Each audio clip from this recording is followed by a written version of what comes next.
Hello and welcome once again to the Red Bull Air Race World Championship Round 4 of the Tour here in Budapest, Hungary, where a record-breaking 650,000 spectators have just witnessed one of the most spectacular competitions of the season so far. And one pilot will remember this day possibly more than any other in his career so far. Michael Goulian recording his first win after 4 very patient years, Steve. Absolutely, very popular win, long overdue win for Mikey Goulian and the team. He's done a lot of work, and we saw just the beginnings of a turnaround in his fortunes in the Windsor round. It's really come good here. He's got more power from the engine. That allows him to fly the aeroplane more smoothly, and a great win, great flying, thoroughly deserved.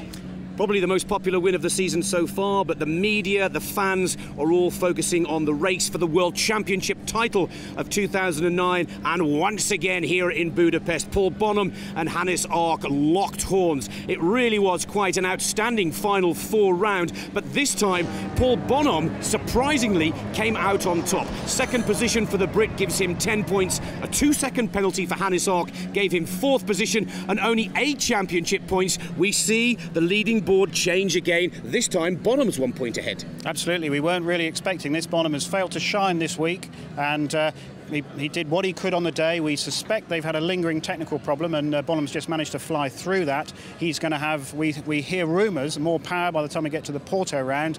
But Hannes, once again, like we saw in Windsor, 2-second penalty. Possibly that could cost him the championship if he keeps doing that. He's really got to work on that, and he's got to avoid these 2-second penalties. Well, it's amazing to see that just 2 degrees means the difference between 4th and possibly 1st position for Hannes Arch after that error. And the man who also helped out Paul Bonhomme was Kirby Chambliss. Everybody expected Chambliss to be the fastest man here in Budapest. He set the track record earlier in the week, but it wasn't to be for Kirby. No, Kirby, there was no pressure on him. He always wants to win, so there's a little bit of pressure from that, but there's no championship pressure on him. He was just out there to have a good time, and actually he may have relaxed too much because he failed to win it, and we all expected him to put up a blisteringly fast time. He didn't do that, but what he has done is get himself between Bonhomme and Arch in the championship, so that could decide the championship.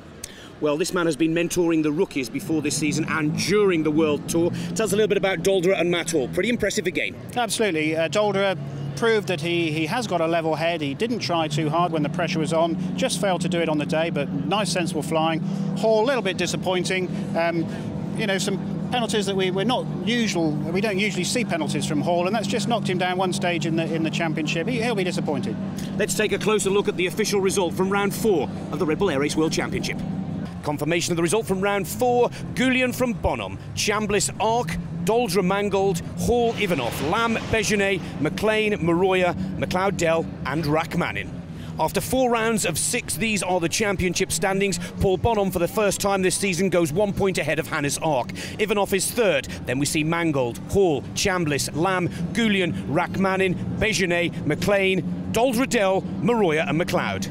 And that's all we've got time for from Budapest. Nobody expected the script to unfold the way it has, but the net result is the British pilot Paul Bonhomme goes to the top of the championship standings and battles it out with Hannes Arch once again in our next round in Porto, Portugal. From Nick Fellows and Steve Jones, it's goodbye for now. Bye-bye.